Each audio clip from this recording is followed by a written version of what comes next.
আমি আপনাদের মাঝে আজও বরাবরের মতো একটা রেসিপি নিয়ে হাজির হয়েছি।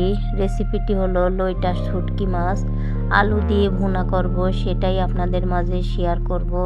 তবে আমার ভিডিওটি দেখতে থাকুন।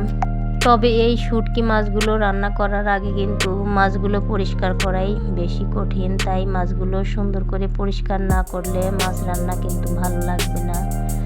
এই শুটকি মাছগুলো যেহেতু আমরা কিনে আনি, তারা কীরকমভাবে পরিষ্কার করে কিনা সেটাও জানি না। আর এই মাছের ভিতর অনেক বালি নোংরা বের হয়। দেখতে থাকুন। মাছগুলো সুন্দর করে কেচি দিয়ে কেটে নিলাম। মাছের যে মাথাগুলো লেজের সাথে থাকে, লেজগুলো সম্পূর্ণ কেটে নিলাম। এখন একটা চাকু দিয়ে টুকরা টুকরা করে কেটে নেব। আপনারা বটি দিয়েও কেটে নিতে পারেন। সম্পূর্ণ মাছগুলো এভাবে করে কেটে নেব। তবে আমার ভিডিওটি প্রথম থেকে শেষ পর্যন্ত অবশ্যই সবাই ফুল ওয়াচ করে দিবেন। আমার ভিডিওর এক জায়গা হলেও অল্পটুকু আপনাদের ভালো লাগতে পারে, তাই আমার ভিডিওটি ফুল ওয়াচ করবেন প্লিজ ভাই বোনেরা। দেখুন সম্পূর্ণ এভাবে করে কাটা হয়ে গেছে। আর আজকে কিন্তু আমার ভয়েসটা ভালো হচ্ছে না, কারণ আমার খুব ঠান্ডা লাগছে। আর আগের থেকে আমি ভয়েস দিতে ভালো পারি না, আর আজকে তো আমার ভয়েসটা খুবই খারাপ লাগতেছে। তবে আপনারা ক্ষমা করে দিবেন ভয়েসটা যদি আপনাদের কাছে খারাপ লাগে। দেখুন এখানে কড়াইয়ে আগের থেকে পানি দিয়ে রাখছিলাম, পানিটা গরম হয়ে গেছে। এখন টুকরা করা মাছগুলো দিয়ে দিয়েছি, বলক উঠে এসেছিল। মাছগুলো নাড়াচাড়া করে নামিয়ে নিয়েছি। দেখুন পানি ফেলা দিয়েছি। এখন হাত দিয়ে পরিষ্কার করতে হবে, কারণ এর ভিতর অনেক আষ্টে থাকে। উনিরা তো আষ্টে না ফেলে এমনিতেই শুকাইছে মাছ। দেখুন অনেক আষ্টে আছে আর সাদা পানি বের হবে। নোংরাগুলো পরিষ্কার না করলে কিন্তু এই মাছ মজা করে খেতে পারবো না, তাই সুন্দর করে পরিষ্কার করে নিচ্ছি আমি। এইভাবে আপনারা পরিষ্কার করে নেবেন। মাছটা পরিষ্কার করাই কিন্তু বিশেষ কারণ।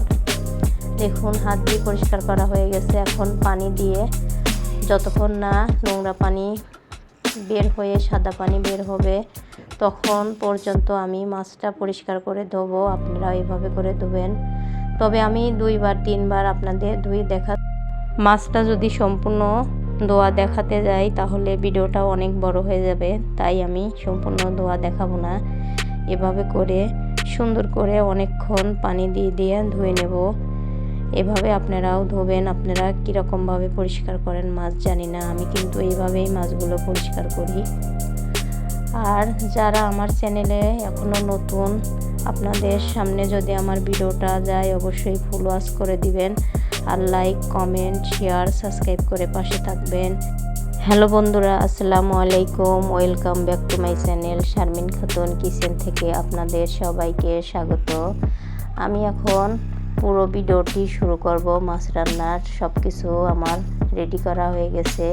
দেখুন এখানে মশলাগুলো বেটে বা প্যাকেটেরটা সুন্দর করে সাজিয়ে রেখে দিয়েছি। পেঁয়াজ বেটে রাখছি, পেঁয়াজ কুচি করে রেখেছি, বাগার উঠাবো। এখানে তেজপাতা লবঙ্গ রেখে দিয়েছি।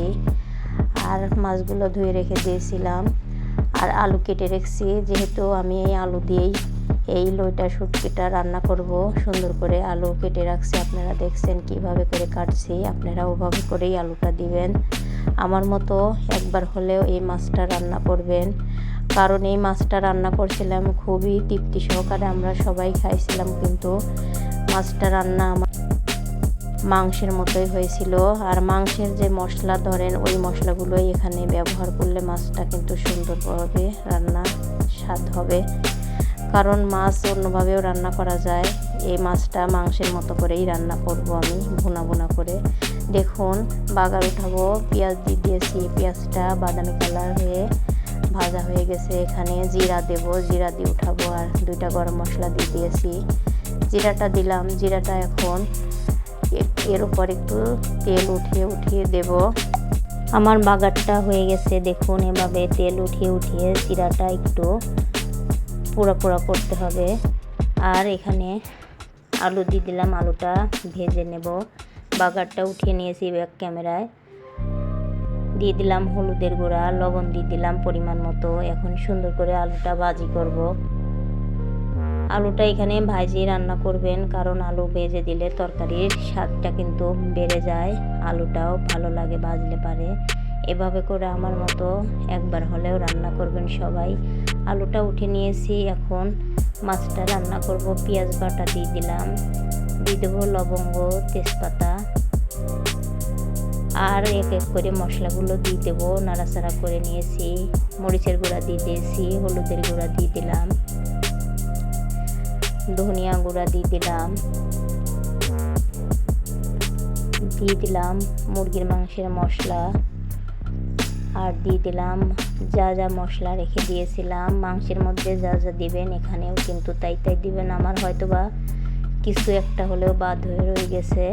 আদা বাটা দিয়েছি আমি, রসুন বাটা দিয়েছি, আরও দিয়েছি গরম মশলা, কাঁচাতা বেটে রেখে দিয়েছিলাম, জিরা বেটে দিয়েছিলাম, কাঁচাতা সেগুলো দিয়ে দিয়েছি। অত মনে থাকে না বলার কথা। এখন সুন্দর করে কষানো হয়ে গেছে মশলাগুলো। আলুটা কিন্তু আগে দিয়ে দিতে হবে, কারণ আলুটা আগে না দিলে আলুটা সেদ্ধ হবে না। মাছটা তো গরম পানি দিয়ে ধুইছি, মাছটা এমনিতেই নরম হয়ে আছে, তাই আমি আলুটা দিয়ে কিছুক্ষণ কষাবো ভালো করে পানি দিয়ে দিয়ে। আর আমি কিন্তু ঢাকনা দিয়ে ডেকে ডেকে কষিয়েছি, আপনারাও ঢাকনা দিয়ে ডেকে ডেকে দিবেন। আমি ব্যাক ক্যামেরায় ঢাকনা দিয়ে ডেকে ডেকে কষিয়ে দিয়েছি। দেখুন একটু পানি দিয়ে দিলাম, এখন ব্যাক ক্যামেরায় ঢাকনা দিয়ে ডেকে রেখে দিয়েছিলাম। দেখুন মাশাআল্লাহ সুন্দর একটা কালার আসছে, হয়ে গেছে আমার কষানো আলু দিয়ে। এখন আমি মাছটা দিয়ে দিলাম, পরিষ্কার করে রাখা মাছটা দিয়ে কিছুক্ষণ নাড়াচাড়া করে কষিয়ে নেব। কষানোর পরে মাছটা দেওয়ার পরেও অল্প একটু পানি দেব, দেওয়ার পরে একটু ঢাকনা দিয়ে ডেকে একটু কষাবো। বেশিক্ষণ ঢাকনা দিয়ে আমি কষাই নেই, অল্প অল্প করে ঢাকনা দিয়ে কষাইছি। যে তরকারি বলেন, মাছ মাংস যাই বলেন, কষানোটাই কিন্তু মেন। দেখুন কষাইছি, একটু পানি দিয়ে দিলাম, পানি দিয়ে ঢাকনা দিয়ে একটু 5 মিনিটের মতো ডেকে রাখবো। বেশিক্ষণ ডেকে রাখবো না, কারণ মাছটা এমনিতেই সেদ্ধ হয়ে আছে। 5-10 মিনিট ডেকে রাখলেও আমার মাছটা কিন্তু ভিতরে মশলা ঢুকবে। এখন আমার সম্পূর্ণ কিছুই দিছিলাম, শুধুমাত্র আমার লবণ দেওয়ার কথা মনে ছিল না। আপুরা ভাইয়ারা, আমি লবণটা এইমাত্র দিয়ে দিলাম, আপনারা ভুল হলে ক্ষমা করে দিবেন। এভাবে করে কষানো হয়ে গেল।